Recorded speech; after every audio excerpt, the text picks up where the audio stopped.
우리 느헤미야서 10장에 있는 말씀부터 함께 보고자 합니다.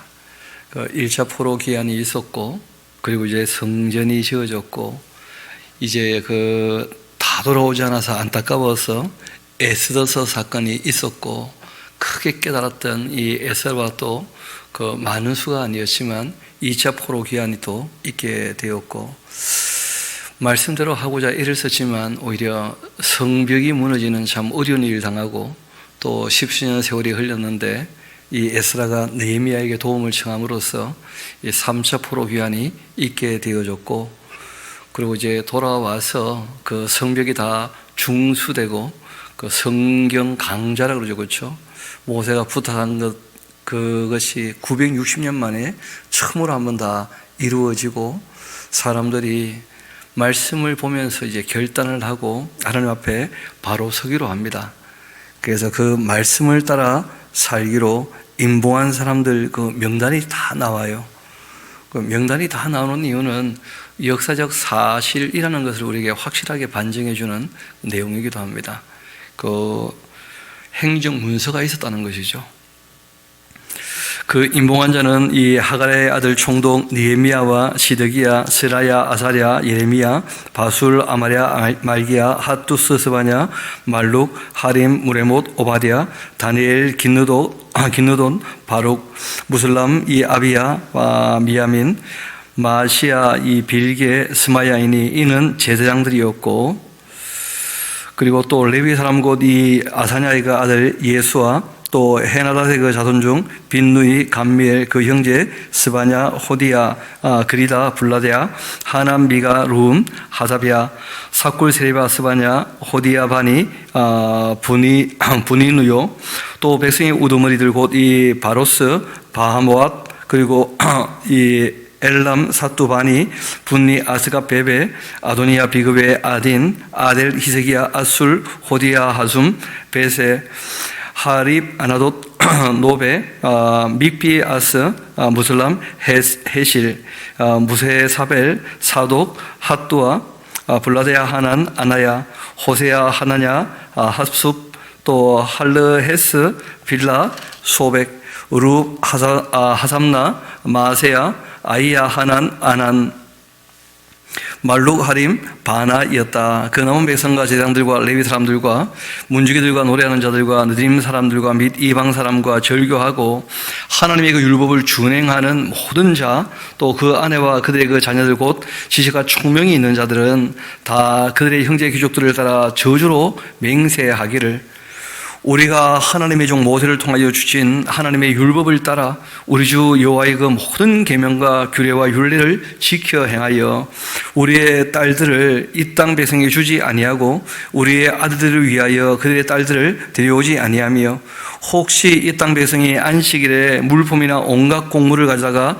팔려고 할지라도 우리가 안식일이나 성일에는 그들에게서 사지 않겠고 일곱째 해마다 땅을 쉬게 하고 모든 빚을 탕감하리라. 그렇게 하였고, 우리가 또 스스로 규례를 정하기를 해마다 각기 세겔의 3분의 1을 수납해서 여호와의 전을 위하여 쓰게 하되, 곧 진설병과 항상 드리는 그 소제와 항상 드리는 그 번제, 안식일 초하루, 정한 절기에 쓸 것과 성물과 이스라엘을 위하는 속죄제와 우리 하나님의 전의 모든 일을 위하여 쓰게 하였고, 또 우리가 제사장들과 레위 사람들과 백성들이 제비를 뽑아 각기 종족대로 해마다 정한 시기에 나무를 우리 하나님의 전에 바쳐 율법에 기록한 대로 우리 하나님 여호와의 그 제단에 사르게 하였고, 해마다 우리 토지 소산의 그 만물과 각종 과목의 첫 열매를 여호와의 그 전에 드리기로 그렇게 하였고, 또 우리의 그 맏아들과 가축의 그 처음 난 것과 소와 양의 처음 난 것을 율법에 기록된 대로 우리 하나님의 전으로 가져다가 우리 하나님의 전에서 섬기는 제사장들에게 주고, 또 처음 익은 미래 가루와 거제물과 각종 과목의 그 열매와 새 포도주와 기름을 제사장들에게 가져다가 우리 하나님의 전에 여러 방에 두고, 그 다음 거기 조금 주의해 보실 게 있는데, 이게 이제 말라기와 연결되는 내용이거든요. 또 우리 사물의 11조를 레위 사람들에게 주리라 그렇게 하였나니 이 레위 사람들은 우리의 모든 성읍에서 산물의 11조를 받는 자임이며, 레위 사람들이 11조를 받을 때에는 아론의 자손 제사장 한 사람이 함께 있을 것이고, 레위 사람들은 그 11조의 10분의 1을 가져다가 우리 하나님의 전 곡간에 여러 방에 두되, 곧 이스라엘 자손과 레위 자손이 거제로 드린 그 곡식과 새 포도주와 기름을 가져다가 성소에 그릇들을 두고 골방 곧 섬기는 제사장들과 문지기들과 노래하는 자들이 있는 골방에 둘 것이라. 그리하여서 우리가 우리 하나님의 전을 버려두지 아니할 것이다 하고 이야기합니다. 특별히 이제 11조를 조금 우리가 주목해 볼 필요가 있는데, 각기 지금 다 흩어져 있는 레위인들이 각기 그 성읍에서 11조를 받는 거예요. 그리고 이제 그 또 11조 중에 자기의 또 11조가 있지 않습니까? 그 레위인의 그 11조는 성전 곡간에 이제 들여놓는 것입니다. 그 이유가 있죠. 그 두 가지 때문인데, 하나는 레위인들에게 11조를 주는 이유는 레위인들이 그 행정과 함께 신앙 교육을 하기를 원하기 때문이에요. 또 그걸 해야 되는 것이고, 그리고 또 이 레위인이 그 11조를 내어서 성전 곡간에 드리는 이유는 하나님의 그 성전을 중심으로 해서 신앙생활 하기를 원했기 때문입니다. 그러니까 성전 곡간에 그 11조를 드리라 하는 이유는 레위인들이 자기 역할을 잘 하고 있다는 뜻이에요. 근데 그 곡간에 이제 11조가 없다는 말은 그 백성들이 레위인에게 11조를 안 줬든지, 레위인이 또 하나님께 자기가 드릴 11조를 안 바쳤든지, 그 할 일을 그 안 하고 있는 것이죠. 어떻게 보면 그게 이제 두 가지가 크게 문제가 되는 것일 터인데, 일단 그 정도 얘기를 해두고 우리가 말라기 할 때 조금 더 얘기를 합시다. 백성의 지도자들은 예루살렘에 거주하였고, 그 남은 백성은 제비를 뽑아 10분의 1은 거룩한 성 예루살렘에 거주하게 하고, 그 10분의 9는 다른 성읍에 거주하게 그렇게 하였으며, 예루살렘에 거주하기를 자원하는 모든 자를 위하여서 백성들이 복을 빌었느니라. 이스라엘과 제사장들과 레위 사람들과 느림 사람들과 솔로몬의 그 신하들의 자손은 유다 여러 성읍에서 각각 자기 성읍 자기 기업에 거주하였느니라.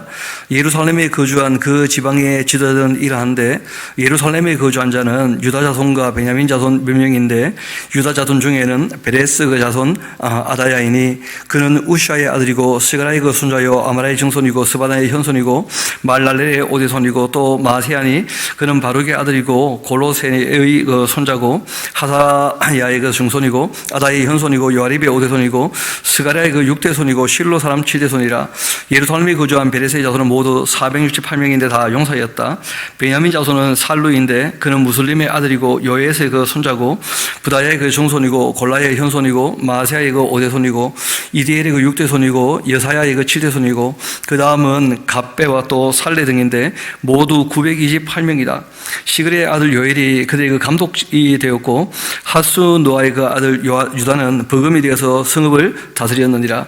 제사장 중에는 요아립의 그 아들 여다야와 또 야긴이며, 또 하나님의 그 전을 맡은 자 이 스라야인데, 그는 힐가의 아들이고 무슬람의 손자고 사독의 증손이고 무라요의 현손이고 아이두베 오대손이며, 또 전에서 일하는 그들의 그 형제니 모두 822명이고, 또 이 아다야인데 그는 요람의 그 아들이고 블라의 손자고 암시의 증손이고 스가라의 현손이고 바수리의 오대손이고 말기야의 육대손이며, 또 그 형제의 그 족장된 자인데 모두 242명이고, 또 아마스인데 그는 아사렐의 그 아들이고 아흐세의 그 손자고 무슬레못의 그 증손이고 임멜의 그 현손이며, 또 그의 그 형제의 큰 용사들인데 모두 128명이라. 그 돌림의 그 아들 삽데일이 그의 그 감독이 되었느니라. 레위 사람 중에는 스마야인데 그는 하수베의 그 아들이고 아스리감의 그 손자고 하사바의 그 증손이고 분리의 그 현손이며, 또 레위 사람의 족장 삽부대와 요사밭인데 그들은 하나님의 전 바가디를 맡았고, 또 아삽의 증손 삽디의 손자 미가의 그 아들 mat다냐인데 그는 기도할 때 감사하는 말씀을 인도하는 자가 되었고, 또 형제 중에서 박부야가 버금이 되었습니다. 여도니의 그 증손 갈랄의 손자 삼마의 아들 압딘이 그 거룩한 성의 레위 사람들은 모두 284명이었다. 성문중에는 악국과 이 달몬과 또 그 형제인데 모두 172명이고 그 나머지 이스라엘 백성과 제단과 레위 사람 그 유다 모든 성읍에 흩어져서 각각 자기 기업에 살았고 느드림 사람은 오벨에 거주하고 이 시아와 기스바가 그들의 그 책임자가 되었다. 노래하는 자들인 그 아삽 자손 중 미가의 현손 마따냐의 중손 하사베아의 그 손자 바네의 아들 우시는 예루살렘에 거주하는 레위 사람의 그 감독이 되어서 하나님의 전 일을 맡아 다스렸다. 이는 왕의 명령대로 노래하는 자들에게 날마다 할 일을 정해 주었기 때문이었고, 그리고 유다의 아들 세라의 자손 곧 이 무세 사브의 그 아들 부다히아는 왕의 수하에서 백성의 일을 다스렸다 하면서 이 총독이었던 그 느헤미야가 아닥사스다 왕에게 허락을 받아서 이제 모든 일들이 다 원만히 진행되고 있다는 것을 보여주고 있습니다. 이어봅시다. 마을과 둘로 말하면 유다 자손의 그 일부는 기럇 아르바와 그 주변 동네들과 디본과 그 주변 동네들과 예갑슬과 그 마을들에 거주하면서 또 예수아와 몰라다와 벳벨렉과 또 이 하살 수알과 브엘세바와 그 주변 동네들에 거주하며 또 시글락과 무고나와 또 그 주변 동네들에 거주하며 또 에느림몬과 이 소라와 예로못에 거주하며 또 사노아와 아둘람과 그 마을들과 라기스와 그 들판과 아세가와 또 그 주변 동네들에 살았으니 그들은 브엘세바에서부터 흰놈의 골짜기까지 장막을 쳤고 또 베냐민 자손은 게바에서부터 믹마스와 또 아야와 베델과 그 주변 동네들에 거주하며 아나돗과 녹과 이 아나야와 또 이 하솔과 라마와 기타임과 또 하릿과 스보임과 느빌락과 또 로드와 오노와 장인들의 그 골짜기에 거주하였으며 유다에 있던 레위 사람의 그 일부는 베냐민과 그렇게 합하였었다. 또 스알딜의 아들 스룹바벨과 또 이 예수와 함께 돌아왔던 제당들 레위 사람들은 이러하다 하면서 1차 포로기한 때 돌아왔던 이 제사장 레위 사람들 명단을 다시 한번 얘기하고 있죠. 제사장들은 스라야와 예레미야와 이 에스라와 아마랴와 말룩과 이 핫두스와 스가냐와 루훈과 무레목과 이또와 긴누도이와 또 아비야와 미냐민과 마아다와 또 이 빌가와 스마야와 요아립과 예다야와 또 이 살루와 아목과 힐기야와 여디야인데 이상은 예수와 때 이 제사장들과 그들의 그 형제 지도자들이었느니라. 레위 사람은 예수아와 또 빈누이와 감멜과 또 세레바와 유다와 마따냐인데 이 마따냐는 그 형제와 함께 찬송하는 일을 맡았고 또 그들의 그 형제 박부야와 이 운노는 직무를 따라서 그들의 그 맞은편에 있고 예수아는 요아김을 낳았고 요아김은 엘리야십을 낳았고 엘리야십은 요야다를 낳았고 요야다는 요하나를 낳았고 요하나는 아투스를 그렇게 낳았느니라. 그래서 이제 1차 포로 기한 때부터 시작해서 말씀드렸죠. 지금 150년 가까이 이렇게 흘렀으니까 그동안에 흘렀던 세월 동안 이렇게 이제 이어져 왔다 하고 얘기를 한 겁니다. 요아김 때에 제사장 그 족장된 자는 스라야의 그 족속이고 브라야요 또 무라야요 또 예레미야 족속에게는 하나야요 에스라 족속에게는 무슬람이요 또 이 아마랴 그 족속에게는 요하나니요 말루기 족속에게는 요나단이요 스바냐 족속에게는 요셉이요 하림 족속에게는 아드나요 무라요 족속에게는 헬게요 이토 족속에게는 스가라요 긴느돈 이 족속에게는 무슬람이요 아비야 족속에게는 시그리요 미야민 곧 이 모야다 족속에게는 빌데요 빌가 족속에게는 삼마요 스마야 족속에게는 그 여호 나단이요 요아립 족속에게는 맞드네요. 그리고 여야다 족속에게는 우시요, 살레 족속에게는 갈레요, 아목 족속에게는 에벨이요, 힐기야 족속에게는 하사베아요, 그리고 여다야 족속에게는 느다넬이었느니라.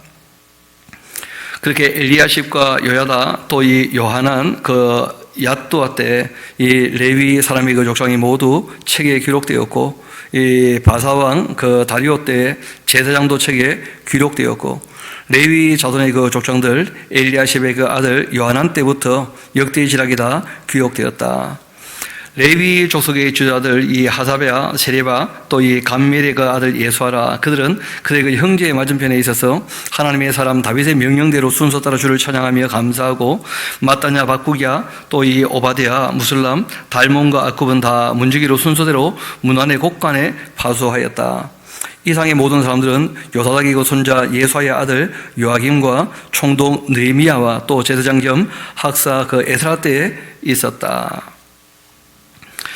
예루살렘 성벽을 이렇게 봉헌하게 되었는데 그 각처에서 레위 사람들 찾아가지고 예루살렘에서 데려다가 감사하며 노래하며 재금을 치면서 비파와 수금을 타며 즐거이 봉헌식을 행하려 그렇게 하며, 이에 노래하는 자들이 예루살렘 사방들과 느도바 사람들이 그 마을에서 모여들었고, 또 백길갈과 또 이 게바와 아스마웻들에서 거의 모여들었는데, 이 노래하는 자들은 자기들을 위하여서 예루살렘 사방에 마을들을 이루었다.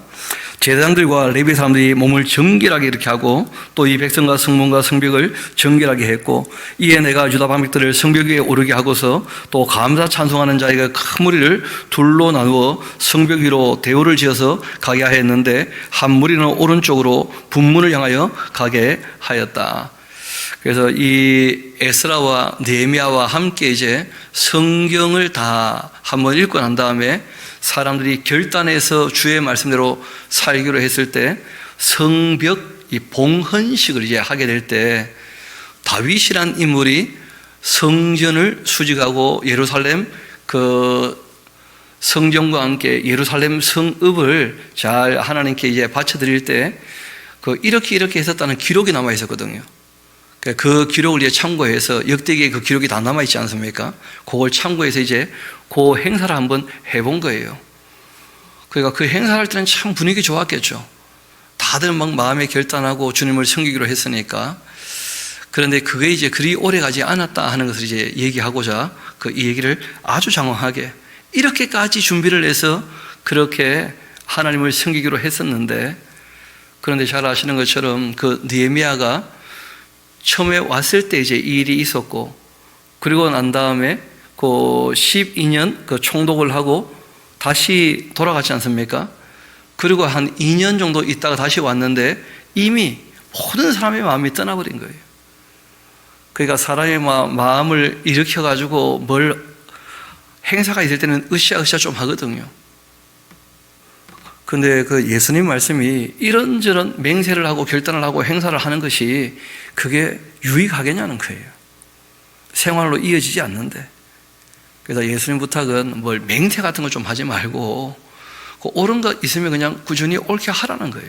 이해할 것은 이해하고, 안 이해할 것은 안 이해하고, 그렇게 하시는 이유가 있습니다. 구약에 보면 이스라엘 백성들이 시마다 때마다 참 많은 결단을 하거든요. 그렇게 맹세하고 그 맹세를 끝까지 지켜나간 적이 없었다는 거예요. 그게 참 하나님 마음에 그 아픔이 되었던 거죠. 인격이시니까 늘 약속해놓고는 약속을 안 지켜버리면 별로 의미가 없잖아요. 이어봅시다. 31절부터 다시 한번 읽어드리겠습니다. 이에 내가 유다 방백들을 성벽 위에 오르게 하고 또 감사 찬송하는 자 큰 무리를 둘로 나누어서 성벽 위로 대오를 지어서 가게 하였는데, 한 무리는 오른쪽으로 분문을 향하여 가게 하고, 그들의 그 뒤를 따르는 자 호세아와 유다 지도자의 그 절반이었고, 또 아사랴와 에스라와 무슬람과 또 유다와 베냐민과 스마야와 예레미야이며, 또 제단들의 자손 몇 사람이 나팔을 잡았는데, 요나단의 그 아들 스마야의 손자 mat단야의 그 종손 미가의 그 현손 삭굴의 그 5대손 이 아삽의 6대손 스가랴와 또 그의 형제들이던 스마야와 또 이 아사렐과 밀랄레와 또 이 갈랄레와 이 마에와 느다넬과 유다와 하나니라, 다 하나님의 사람 다윗의 악기를 잡았고, 학사 에스라가 이제 제일 앞에 앞장서고, 이 샘문으로 전진해서 성벽에 올라가는 곳에 이르러 다윗성의 이 층계로 올라가서 다윗의 궁 그 윗길에서 동쪽으로 향하여 수문에 이르렀고, 또 감사 찬송하는 그 다른 무리는 왼쪽으로 행진하는데, 내가 다윗의 절반과 더불어서 그 뒤를 따라 성벽 위로 가서 화덕망대 윗길로 성벽 넓은 곳에 이르렀고, 에브라임 문 위로 옛문과 음문과 하나님의 그 망대와 또 한메아 그 망대를 지나 양문에 이르러 감옥문에 멈추매, 이에 감사 찬송하는 두 무리가 하나님의 전에 섰고, 또 나와 그 민장의 절반도 함께하였고, 제사장 엘리야김과 마세아와 또 미야민과 또 미가야와 엘료에네와 또 이 스가랴와 하나냐는 다 나팔을 잡았고, 또 마세아와 스마야와 엘라살과 또 우시아와 또 이 여호하난과 말기야와 이 엘람과 에셀이 함께 있고, 노래하는 자는 다 크게 찬송하였는데 그 감독은 에스라 이 히야가 했다. 이날 무리가 큰 제사 드리고 심히 즐거워했는데, 이는 하나님이 크게 즐거워하게 하셨기 때문이었고, 부녀와 어린아이도 즐거워했는데 이 예루살렘이 즐거워하는 그 소리가 멀리까지 들리게 되었다. 그날만큼은 참 기뻤다는 거예요. 그날 사람을 세워도 곡간 맡기고 제장들과 레위 사람들에게 돌릴 것 곧 이 율법에 정한 대로 그 제물과 처음 익은 것 11조를 모든 성읍밭에 거둬서 그 곡간에 쌓게 하였노니 이는 유다 사람이 섬기는 제장들과 레위 사람들로 말미암아 즐거워하기 때문이었다. 그들은 하나님을 섬기는 일과 결례의 일을 힘썼고 노래하는 자들 문지기들도 그렇게 했는데 모두 다윗과 그 아들 솔로몬의 그 명령을 따라 그렇게 행하였었다. 다윗과 솔로몬의 명령을 따라 하는 말이 굳이 있는 이유가 역대기 상하서가 기록된 이유이기도 하고 그 하나님의 말씀을 그래도 역사 가운데 잠깐이라도 따라서 복받았던 시대가 있었다 하는 것이죠. 그게 바로 이 다윗과 솔로몬 시대의 전반부였습니다. 예전 다윗과 아삽의 때 그 노래하는 자 지도자가 있어 하나님께 찬송하는 그 노래와 감사하는 노래를 하였기 때문에 그 말씀드렸죠. 시편이라고 하는 이 찬송가가 다 다시 정리가 되어 가지고 그 찬송가가 이제 제2차 성전 시대 때 불려지게 되었던 것이 바로 시편 찬송이다 하는 말씀을 드렸습니다. 또 스룹바벨 때 느헤미야 때 온 이스라엘이 그 노래하는 자들과 문지기들에게 날마다 쓸못을 주되 그들이 그 성별한 것을 레위 사람들에게 주고 레위 사람들이 그것을 또 성별하여서 아론 자손에게 이렇게 주었느니라. 그날 모세의 책을 낭독했고 이게 이제 8장과 이어지는 것이죠. 그 모세의 책을 그렇게 낭독하여 백성에게 들려주었는데 그 책에 또 기록하기를 그 초막절뿐 아니고요. 암몬 사람, 모압 사람 영원히 하나님의 총에 들어오지 못하리니 이는 그들이 양식과 물로 이스라엘 자손을 영접하지 아니하고 또 도리어 발람에게 뇌물을 주어도 저주하게 하였다. 그러나 우리 하나님이 그 저주를 돌이켜 복이 되게 하셨다. 그렇게 하였는지라 백성이 이 율법을 듣고는 곧 섞인 무리를 이스라엘 가운데에서 모두 분리하고 그러니까 성경을 읽으면서 이제 고지것들을 한번 해보자고 애를 써본 겁니다. 나름대로. 근데 충분히 이게 숙성되거나 하나님의 의도를 바르게 파악했다 보기는 좀 쉽지 않아요. 잘 아시는 것처럼 하나님께서 제사장 나라로 삼으셨다 하는 것이 그게 원래 본질이고 그들과 함께 이렇게 관계를 맺지 말게 하신 것은 그들이 그 죄악이 관영하기 때문에 또 너희들에게 그 힘들고 어려울 때 도움을 베풀지 않았기 때문에 그런 것이다 하고 이제 다 설명하고 있거든요. 이왕 얘기가 나왔으니까 이번에 참 우리나라가 잘한 것 같죠. 저 어려운 사람들 중에 우리나라를 도왔던 분들에 대해서는 우리가 좀 책임을 져야 되지 않겠는가 해서 아프가니스탄에서 우리나라 오기를 원했던 분들, 우리나라와 함께 관계했던 분들은 다 모시고 오는 것들을 보면 참 나라가 잘했다 그런 생각도 들어요. 감사한 일이기도 하고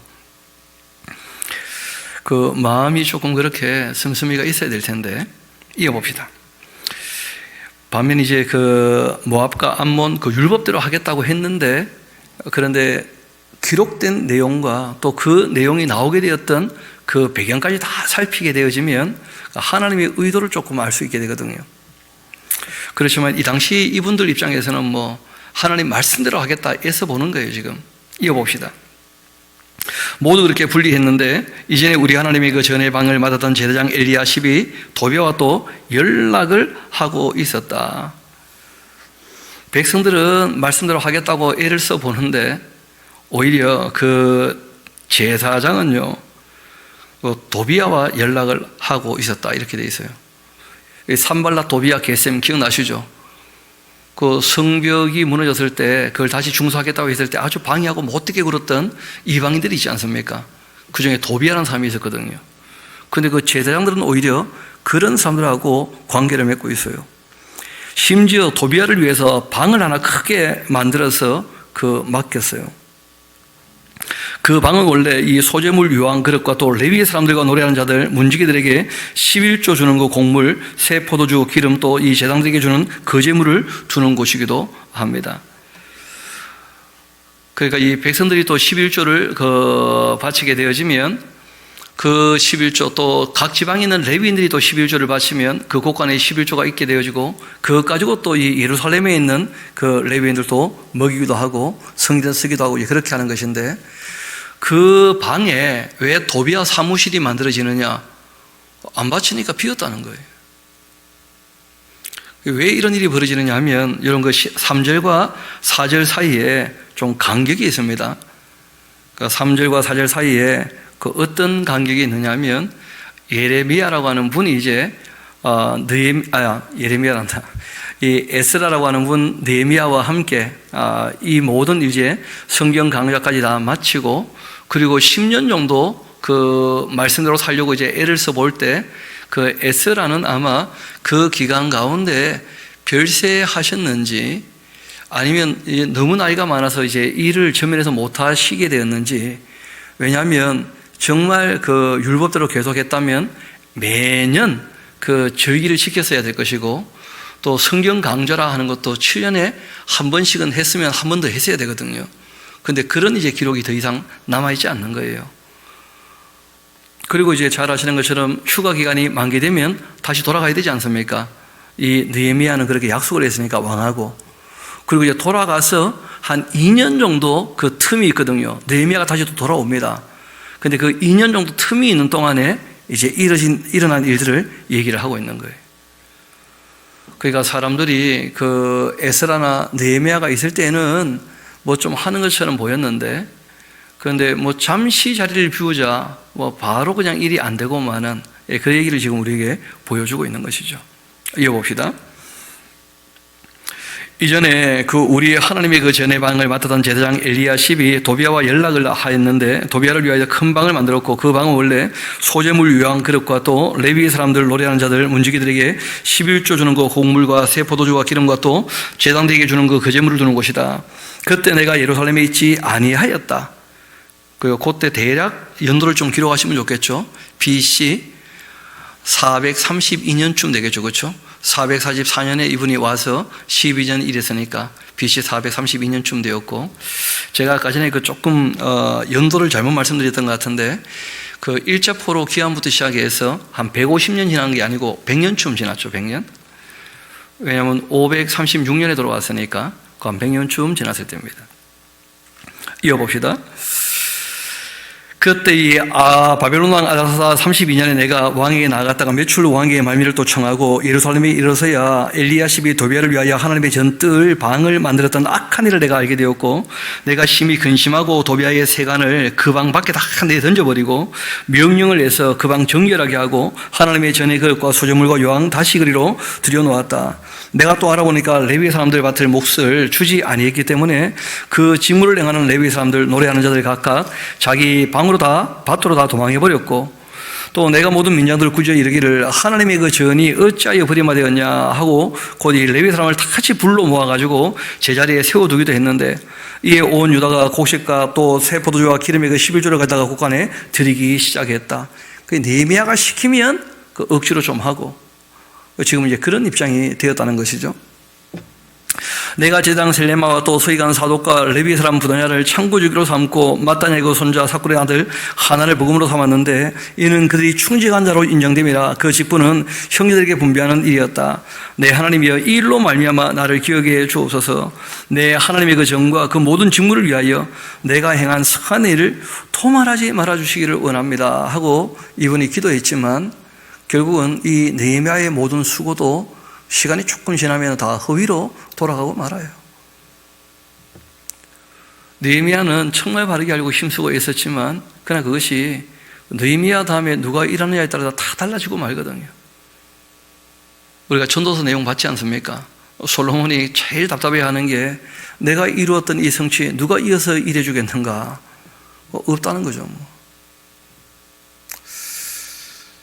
참 쉽지 않은 일이었는데, 이어봅시다. 그때 내가 또 보니까 유다의 어떤 사람들이 안식일에 술투를 밟고 또 곡식단 나귀에 실어서 운반하고 포도 무화과 여러 가지 짐지고 안식일에 예루살렘에 들어와 음식물을 팔기로 그날 내가 경계했다.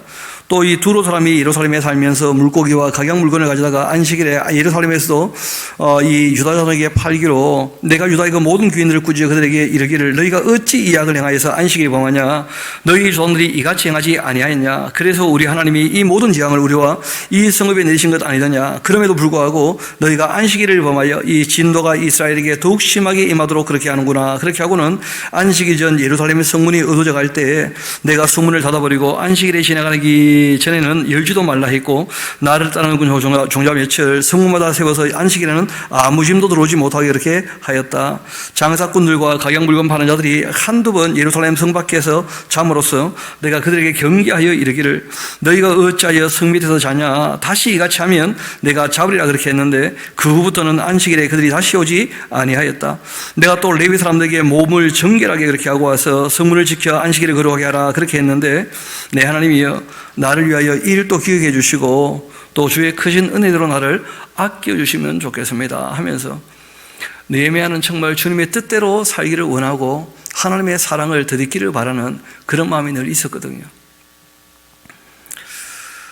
또 그때 내가 보니까 이 유다 사람들이 아스돗과 암몬과 모압 여인을 맞아 아내로 또 삼고 있어요. 다 쫓아내기로 결단하고 막 결심하고 맹세하고 다 있었는데 그 자녀가 안옷 이 방언을 절반쯤 하여도 유다 방언은 못하니 그 하는 말이 각 족속의 그 방언이었다. 내가 그들을 막 책망하고 저주하고 그들 중 몇 사람 때리고 그들의 머리털을 뽑아버리고 이르되 너희는 너희 딸들을 그들의 아들에게 주지 말고 너희 아들이나 너희를 위하여 그들의 그 딸을 들어오지 아니하겠다고 하나님을 가리켜 맹세하라 그렇게 하고 또 이르기를 옛적에 이 이스라엘 왕 솔로몬이 이 일로 범죄하지 아니했냐 그는 많은 나라 중에 비교한 게 없이 하나님의 그 사랑을 입은 자라 하나님이 그를 왕으로 삼아서 온 이스라엘을 다스리게 했는데 그러나 이방 여인이 그를 범죄하게 그렇게 하였다. 너희가 이방 여인을 아내로 맞아 이 모든 큰 악을 행하여 우리 하나님께 범죄하는 것 우리가 어찌 용납하겠냐. 대제장도 엘리야십의 손자 요야다의 그 아들 하나가 호론 사람 그 산발랏 도비아는 창고를 차지하고 앉았고 또 이 산발랏의 그 사위가 되었어요. 제사장의 그 아들이 제사장일 텐데 그러니까 느헤미야는 느헤미야대로 애를 써보지만 이미 그 종교 지도자들이 썩을 대로 썩었어요. 안 되는 거라. 그냥 하나님 말씀을 읽고 듣고 배우고 지켜 행할 마음이 전혀 없는 거예요. 이 종교 지도자들이. 다시 한번 28절 봅시다. 반면 대제사장 그 느헤미야 때 대제사장이죠, 그렇죠? 엘리야십의 손자 요사다의 그 아들 하나가 호론 사람 그 산발랏의 사위가 되었다. 그래서 또 느헤미야가 쫓아냈다는 거예요. 나를 떠나게 하였다. 이 사람이 이제 그 예루살렘을 떠나가지고 그 사마리아로 가게 되죠. 왜냐하면 도비아, 산발랏, 이 겟셈 이런 사람들이 또 그 사마리아를 중심으로 해서 그들이 여러 부족들이 또 함께 이 힘을 그 연합해서 또 예루살렘 어렵게 하고 있었거든요. 그래서 그 사마리아에다가 이 사람이 이제 그 성전을 짓게 됩니다. 그래서 사마리아에도 성전이 있게 되는 거예요. 그래서 요한복음 4장을 보면 예수님께서 사마리아 여인과 함께 대화를 하실 때 이때로부터 이제 400년 더 지난 이야기니까 그 여자가 하는 말이 우리 조상들은 늘 사마리아 여기서 하나님께 예배를 드렸다는데 제사를 했다는데 또 유다인들은 예루살렘에서 해야 된다 그런 얘기를 합니다. 이 산에서 해야 됩니까? 저 산에서 해야 됩니까? 하고 이제 물어보는 일이 있게 되는 거예요. 그 배경이 바로 요 내용입니다. 산발렛 그 사위가 그 느헤미야에게 쫓겨났기 때문에 이 쫓겨나서 이제 그 사마리아 쪽에 성전 하나 세우게 되는 것이죠. 이어봅시다. 내 하나님이여 그들이 제사장의 그 직분을 더럽히고 제사장의 그 직분과 레위 사람에 대한 그 언약을 어겼사오니 그들을 좀 기억해 주옵소서. 이 악한 것들을 내가 이와 같이 그들에게 이방 사람을 떠나게 하고 그들을 깨끗하게 하고 또 제사장과 레위 사람의 그 반열을 세워 각각 자기의 일을 맡게 하고 또 정한 기간에 나무와 처음 익은 것 그렇게 더기에 하였사오니 내 하나님이여 나를 기억하사 복 주옵소서. 그렇게 이제 하고 그리고는 이제 시간이 얼마쯤 지나느냐 이때가 그 적어 놓으십시오. BC 430년쯤 되었을 때거든요.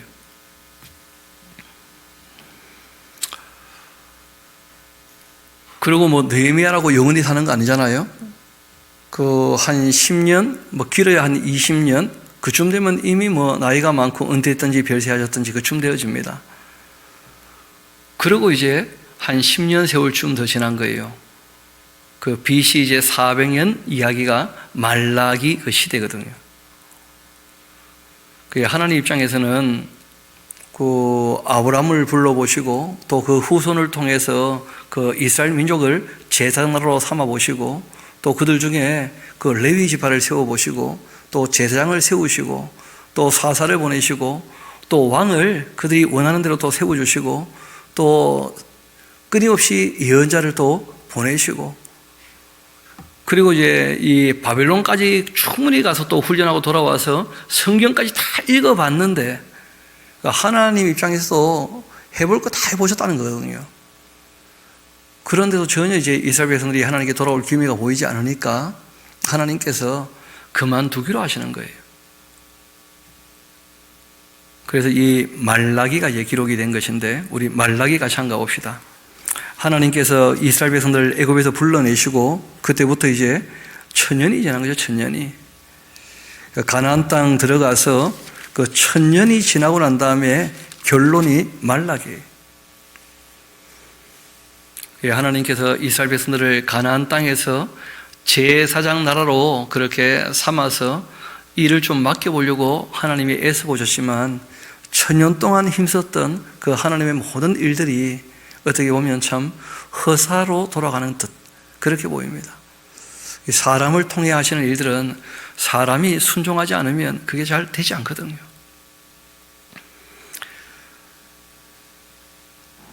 하나님이 천년 만에 참 어렵게 입을 떼신 거예요. 그 노골적으로 잘 안 하시는 말씀을 이제 하셨는데 한번 봅시다.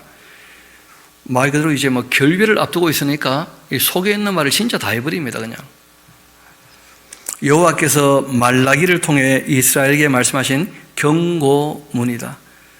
그 천년의 사랑이 끼어지면서 결국 경고하면서 이야기가 끝나요. 여호와께서 이르시되 내가 너희를 사랑했다. 천년 동안 하나님께서는 이스라엘을 사랑했다는 거예요. 그리고 이스라엘뿐 아니고 하나님이 인류를 사랑하시기 때문에 이스라엘을 제사장 나라로 삼기를 원하셨던 것이거든요. 그래서 하나님께서 좀 애를 써보신 거예요. 그런데 이스라엘 백성들의 반응이 너희는 이르기를 주께서 어떻게 우리를 사랑하신 겁니까? 하고 얘기를 한 거예요. 어떻게? 그러니까 참 말이 안 통하죠. 왜냐하면 이 사람들이 생각할 때는 나를 사랑한다면 요렇게 해줘야 되는데 그런 식으로 생각을 하는 거예요. 전혀 하나님의 사랑을 이해하지 못하고 자기가 생각하는 나를 사랑한다면 요렇게 해줄 거다 하는 식으로 착각을 하고 있는 거예요.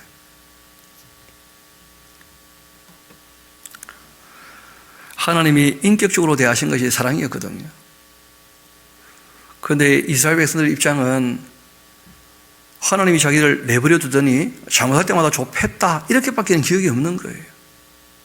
하나님께서는 충분히 말씀하셨고 알아서 하기를 기다려 주셨는데 참 이 대화가 안 통하는 거죠. 어떻게 우리를 사랑하셨나이까? 하나님 대답을 하십니다. 에서는 야곱의 형이 아니냐? 그러나 내가 야곱은 사랑하고 에서는 미워했지 않느냐? 그 산들은 황폐하게 하였고 그 산업들을 이 광야의 이르되게 넘겨줬지 않느냐? 에돔은 말하기를 우리가 무너뜨림을 당하였으나 황폐된 곳을 다시 쌓으리라 그렇게 하거니와 나 만군의 왕은 말한다. 그들은 쌓을지라도 나는 흘리라. 사람들이 그들을 일컬어 악한 지역이라 할 것이고 여호와의 그 영원한 진노를 받은 백성이라 그렇게 하게 될 것이다. 내가 미워하면 어떻게 되는지 지금까지 봐봐도 잘 모른다면 앞으로 내가 그 에돔 멸망을 여러 번 얘기했지 않냐? 어떻게 망하는지를 봐라. 너희들은 끝까지 망하지는 않을 거다. 다시 회복될 거다. 이유는 사랑하니까. 그렇게 이제 대답을 하신 거거든요. 그런데 이스라엘 백성들 입장에서는 그게 전혀 대답이 안 되는 거예요. 너희는 눈으로 보고 말하게 될 거다. 여호와께서는 이스라엘 지역 밖에서도 크시다 할 거다. 하나님께서 오히려 이방인들에게 먼저 인정을 받게 되어지고 이방인의 충만한 수가 차고 난 다음에 다시 이제 이스라엘을 부르시게 될 겁니다. 내 이름을 멸시하는 제당들아 나 만군의 여호와가 너에게 말한다. 아들은 그 아버지를 종은 그 주인을 공경해야 될 텐데 내가 아버지일진데 나를 공경함이 어디 있냐? 내가 주인일진데 나를 두려움이 어디 있냐? 그렇게 하는데 너희는 이르기를 우리가 어떻게 주의 이름을 멸시하였나이까? 하면서 하나님이 무엇을 원하시는지 또 하나님 어떤 분인지 그 하나님을 알려고 안 해놓고 하나님을 자기들이 멸시 안 했다면서 또 얘기를 하는 거예요.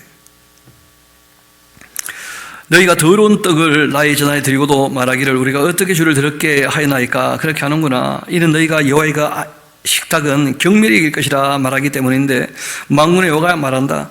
너희가 눈먼 희생 제물 바치는 것 어찌 약하지 않고 저는 것 병든 것 드리는 것 어찌 약하지 않냐. 이제 그것을 너희 총독이 하면 드려와라. 그가 너를 기뻐하겠으며 너를 받아주겠냐. 그게 아무런 정성과 사랑과 애정이 없는 거예요. 너무 함부로 하나님을 대하는 거죠. 그 말씀 들어보지도 않고. 만군의 여호와가 이르노라. 너희는 나 하나님께 은혜를 구하면서 우리를 불쌍히 여기서 그렇게 해봐라. 너희가 나에게 지금 이렇게 행하고 있는데 내가 너희 중 하나인들 받을 수가 있겠느냐. 너무 하나님을 막대하니까. 만군의 여호와가 이르노라. 너희가 내 제단 위에 헛되이 불서리지 못하게 하기 위하여 너희 중에 성전 문을 닫을 자가 있으면 참 좋겠다. 성전 문을 닫으면 좋겠다는 거예요. 하나님 앞에 와서 하나님을 알려고 안 하고 그냥 다 자기 욕심만 하나님 앞에 드러내고 있으니까 외식이죠. 외식. 그냥 하는 척 하는 거. 내가 너희를 기뻐하지 않고 너희 손으로 드리는 것도 받지 않는다. 만군의 여호와가 이른다. 해 뜨는 곳에부터 해 지는 곳까지 이방 민족 중에서 내 이름이 오히려 크게 될 것이다. 각 제사 내 이름을 위하여 분향하며 깨끗한 제물을 드릴 텐데 이는 내 이름이 이방 민족 중에서 오히려 크게 될 것이다 하면서 이스라엘과 결별에 대한 말씀을 하시는 거죠. 그러나 너희는 또 말하기를 여호와의 그 식탁은 더러워졌고 그 위에 있는 과일 곧 먹을 것은 경멸이 이길 것이라 하면서 나의 이름을 더럽히고 있다. 만군의 여호와가 이른다. 너희가 또 말하기를 이 일이 얼마나 번거로운 거. 하나님 사랑하는 마음이 전혀 없었던 거예요. 그러니까 하나님의 섬기는 일이 번거로워졌다는 거라.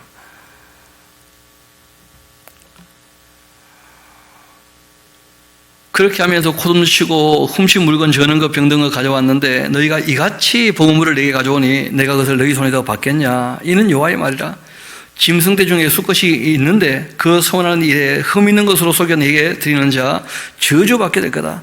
나는 큰 임금이고 내 이름은 이방 민족 중에서 두려워하는 것이 됩니다. 만군의 여호와의 말이다. 바벨론 왕도 페르시아 왕도 다 하나님께 무릎을 꿇는데 그 이스라엘 백성들 하나님께서 그렇게 아끼고 사랑하시고 돌봐주셨는데 오히려 하나님 가볍게 여기고 우습게 여기고 함부로 대하고 그렇게 하는 거예요. 심지어 제사장들이 오히려 앞장서고 있는 것이죠. 그렇죠? 레위인들도 마찬가지고. 너희 제사장들아 이제 너희에게 이같이 명령을 한다. 만군의 여호와가 이르노라. 너희가 만일 듣지 아니하며 내 말을 그 마음에 듣지도 아니하며 또 내 이름을 영화롭게도 하지 아니한다면 내가 너희에게 저주를 내려서 너희의 그 복을 저주하겠다. 이런 복이라고 하는 것은 그 아이를 얘기합니다. 아이를. 왜냐하면 사람이 점점 많아지는 것 때문에 그 학자들이 걱정을 많이 하는 모양인데 저는 그렇게 보지 않습니다. 왜냐하면 하나님께서 그 아기들에게 온갖 지혜를 지식을 온갖 복을 다 담아서 보내주셔가지고 하나님께서 늘 인류가 아무리 늘어나도 먹고 사는데 지장 없게 하셔요. 그 약속하셨거든요. 무엇을 먹을까 마실까 입을까 염려하지 않게 해주겠다. 그래서 늘 그렇게 우리가 고비를 다 넘겨오면서 여기까지 왔고 지금도 뭐 우리가 먹을 게 풍요롭지 않습니까?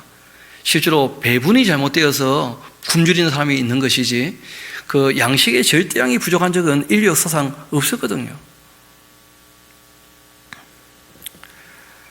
이어봅시다.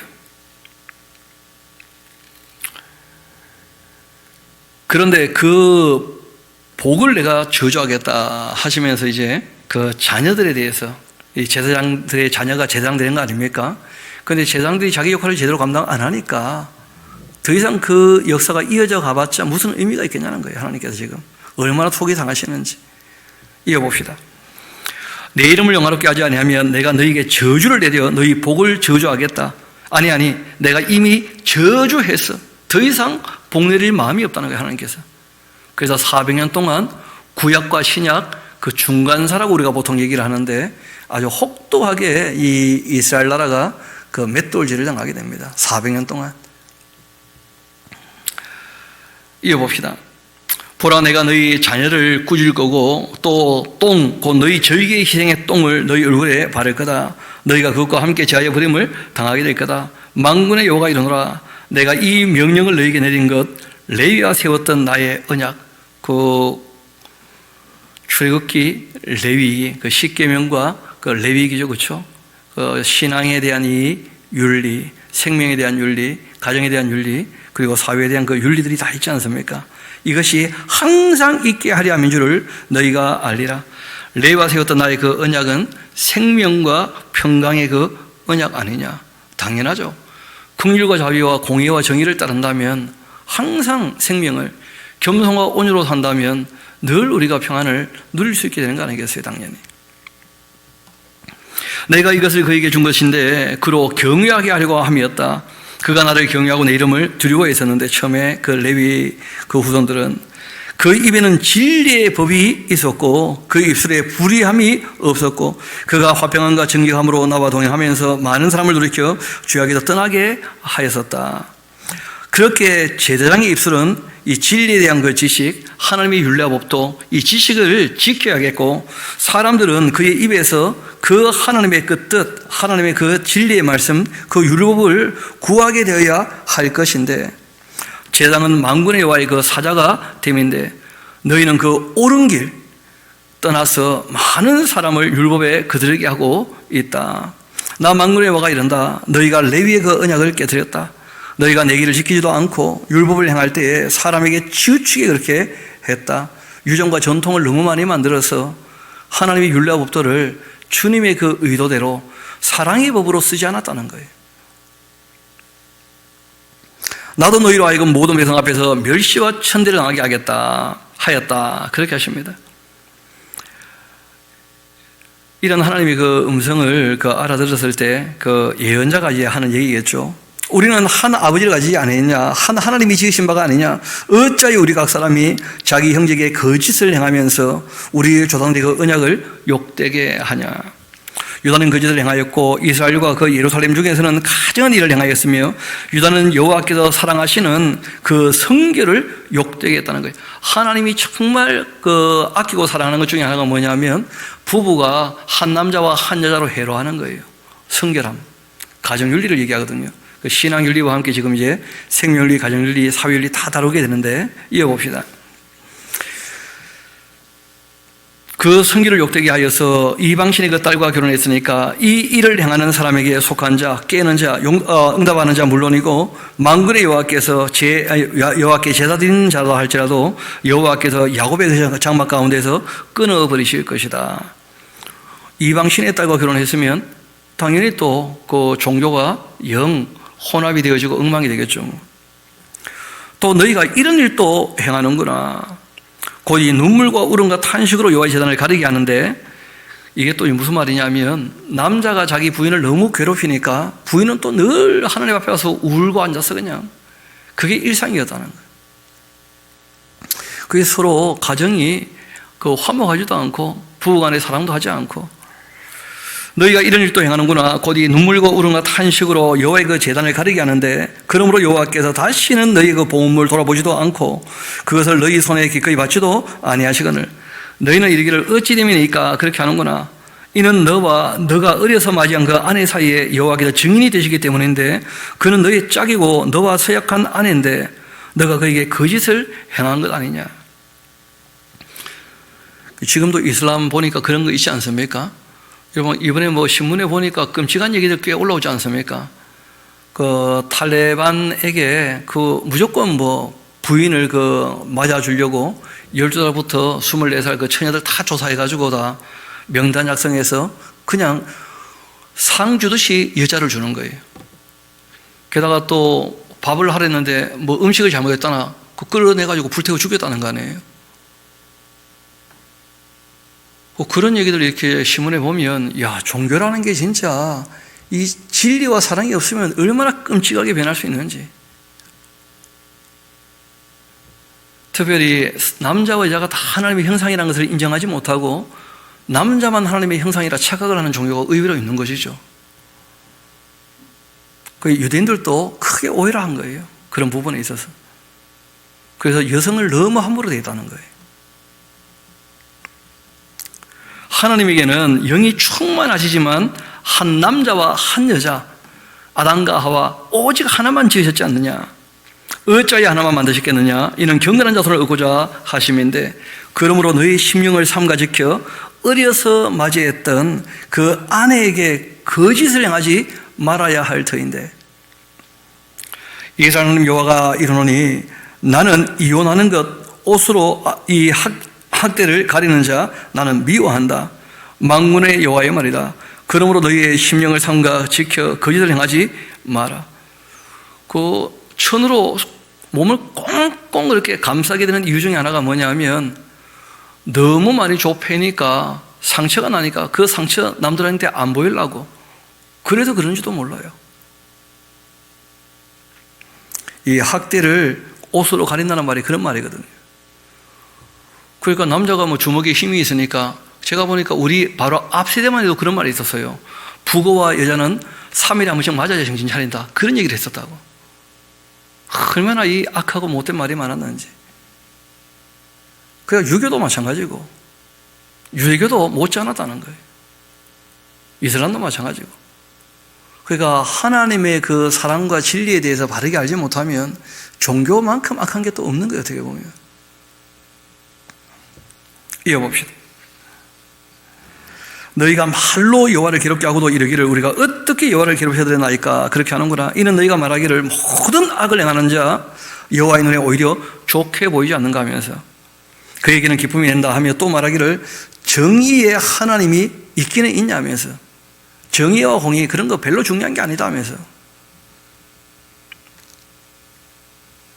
만군의 여호와가 이르노라. 봐라, 내가 내 사자를 보낼 텐데 그가 내 앞에 길을 준비할 거고, 또 너희가 구하는 바 주가 갑자기 그 성전에 임하게 될 텐데 곧 너희가 사모하는 바 언약의 사자가 임하실 거다. 생활은 엉망진창으로 하면서 주가 이제 천국 갈 거다, 하나님 만날 생각을 하고 살아가요, 사람들이. 특별히 종교인들이 그 강하죠, 그렇죠? 자기는 다 구원받을 거래. 또 하나님 오셔가 새로운 세상을 만드시면 자기들은 다 막 좋은 자리에 차지할 것처럼 그 착하고 살아가요.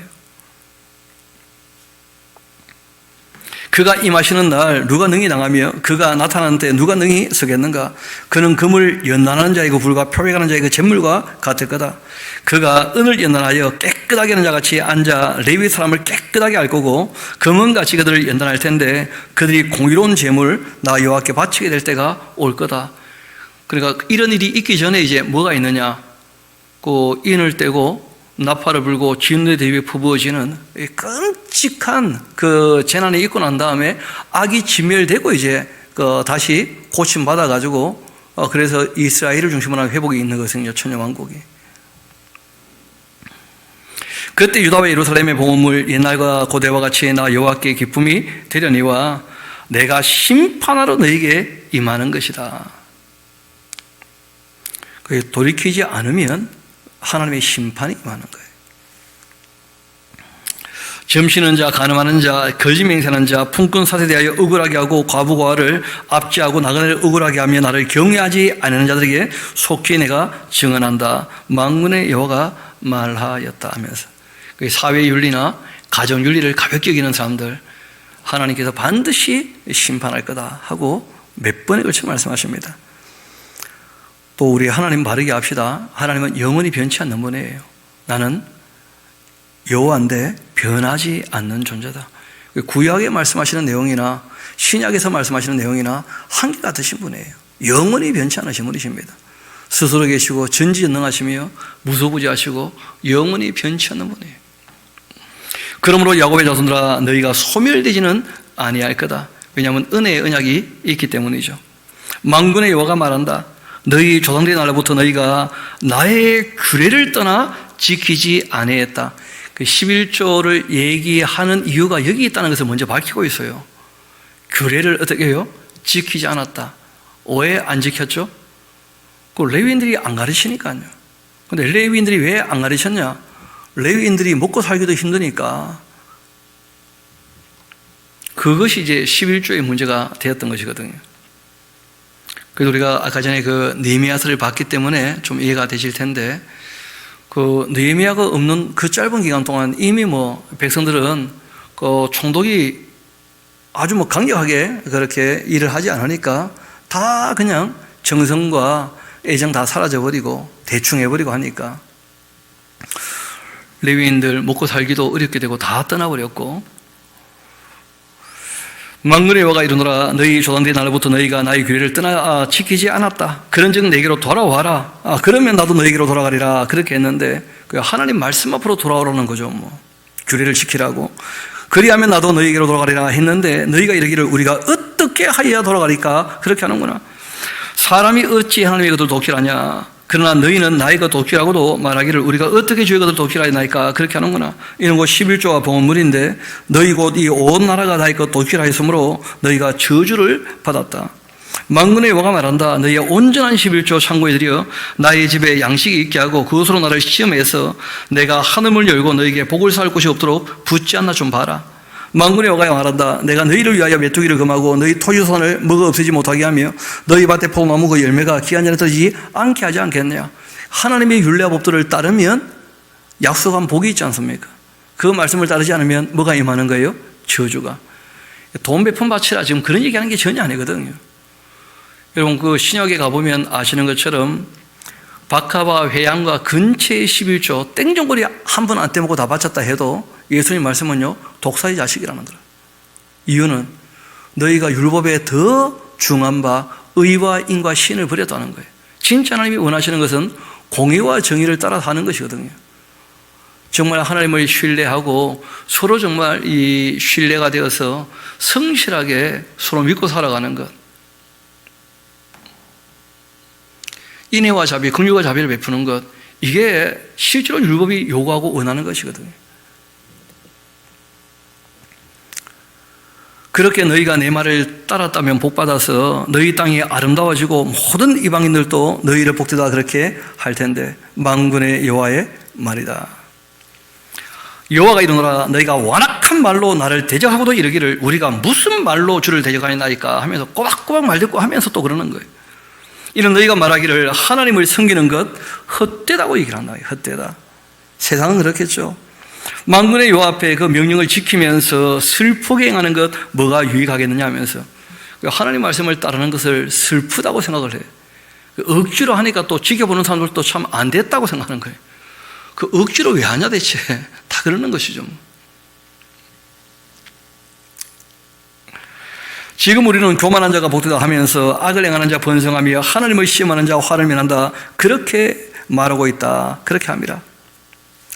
그렇게 세상이 더 악해지고 종교인들도 다 악해지고 외식만 가득할 때 그때 여호와를 정말 경외하는 자들이 피차에 이런 말 할 거다. 여호와께서 모든 것을 다 보고 들으신다. 여호와를 경외하는 자, 그 이름을 존중히 여기는 자를 위하여 여호와 앞에 있는 기념책에 다 기록하셨다는 거예요. 그러니까 우리가 어디든지 하나님을 늘 의식하며 살아가야 정말 하나님을 경외하는 것입니다. 세상과 종교는 다 타락하게 될 거예요. 그렇게 여호와 앞에 있는 기념책에 기록했다. 만군의 여호와가 말한다. 나는 내가 정한 날 그들을 나의 특별한 소유로 삼을 거다. 하나님을 경외하는 그 사람들을. 또 사람들이 자기를 섬기는 아들을 아낀 같이 내가 그들을 아낄 거다. 그때 너희가 돌아와 의인과 악인을 분별하고 하나님을 섬기는 자, 섬기지 않는 자 분별하게 될 것이다. 만군의 여호와가 이르노라 보라 용광로 불같은 날이 이르게 될 거다. 교만한 자, 악을 행하는 자 다 지푸라기 같을 건데 그 이르는 날 그들을 살라서 그 뿌리와 가지를 남기지 아니할 것이로되. 가라지는 타지 않는 불이죠, 그렇죠? 영원히 꺼지지 않는 불이죠. 나의 이름을 경외하는 너희에게는 공의로운 해가 떠올라 시라는 강선을 비추게 될 거다. 너희가 나가 외양간에 나온 송아같이 뛰게 될 거다. 또 너희가 악인을 밟을 건데 그들이 내가 정한 날 너희 발바닥 밑에 재와 같을 거다. 만군의 여호와의 말이다. 세상이 점점점 악하게 되고 악이 관영해서 하나님의 그 징계와 저주가 임하게 되겠지만 그러나 이 모든 일들이 끝나고 난 다음 다시 회복할 때가 있게 될 것이다 하고 말씀하신 거예요. 하나님께서 정한 날이 있다는 거예요. 악을 진멸하는 날. 너희는 내가 호렙에서 온 이스라엘을 위하여 내 종 모세에게 명령한 법, 곧 이 율례와 법도를 어떻게 하라고요? 기억하라. 우리가 레위기라는 책을 제대로 다시 좀 읽어볼 필요가 있습니다. 그 신앙윤리가 무엇을 말하고 있는지, 생명윤리가 무엇을 가르치는지, 가정이 어떠해야 되는지, 우리가 사회적으로 어떤 삶을 살아야 되는지, 우리가 하나님께서 말씀하셨던 그 내용들을 이스라엘 백성들에게 하신 말씀이지만 그러나 그 말씀을 보면 우리가 알 수 있다는 거예요. 하나님께서 무엇을 좋게 여기시고 무엇을 가증히 여기시는지. 가증이란 말이 그런 거 아닙니까? 증오하고 미워해도 합당하다, 그런 뜻이에요. 그만큼 잘못됐다는 것이죠. 하나님이 가증히 여기는 게 있다는 거예요. 거룩한 삶을 살기를 원하시는 거죠. 구약이나 신약이나 똑같이 내가 거룩하니 너희도 거룩하라, 그렇게 하신 것이거든요. 이어봅시다. 보라, 여호와의 크고 두려운 날이 이르기 전 내가 선지자 엘리야를 너희에게 보내겠다. 그래서 예수님 초림하시기 전에 미리 보냈던 엘리야가 있었죠. 세례 요한이 바로 그 역할을 감당한 분이었고, 그리고 예수님 재림 이전에 그 요한계시록 그 10장을 보면 나오죠. 11장하고 쭉 이어서 보게 되면 뭐가 나오느냐 하면 그 두 증인이 나타나서 모세처럼 엘리야처럼 일하고 있는 그 예수님 재림 이전에도 그 길을 준비하는 사람이 반드시 오게 됩니다. 엘리야를 보내겠다 말씀하셨어요. 그가 아버지의 마음을 자녀에게로 돌아가게 하고 자녀의 그 마음을 그들의 아버지에게로 돌이키게 할 것이다. 그래서 세례 요한은 회개란 것이 바로 아버지께로 돌아오라는 것이죠. 아버지께로. 돌이키지 아니하면 될 건데 내가 와서 저주로 그 땅을 칠까 하노라, 그렇게 말씀하시고 구약이 끝난 거예요. 이렇게 이제 이스라엘과 결별하고 400년 지나고 사람들이 하나님께 다시 나오지 않으니까, 그렇지만 그때 이제 목말라 있었습니다. 그때 이제 하나님께서 그 아들을 사람들에게 하셔서 이 땅에 이제 보내신 것이죠. 그것이 예수님께서 이 땅에 오신 사건이고 이 신약 이야기로 이제 넘어가는 것인데, 오늘 이렇게 구약이 마무리되었으니까 400년 후에 다시 만나도록 합시다. 다음 주 화요일 날 우리 신약으로 이제 넘어가게 될 것입니다. 이 구약 전체의 분위기를 좀 갖고 있어야 신약이 무슨 말을 하는지가 좀 이해가 될 거예요. 구약을 모르고 신약을 읽으면 너무 가볍게 여겨지는 수가 있습니다. 이런 내용들을 먼저 잘 정리를 했으니까 우리가 신약으로 넘어가도록 합시다. 기도하시겠습니다.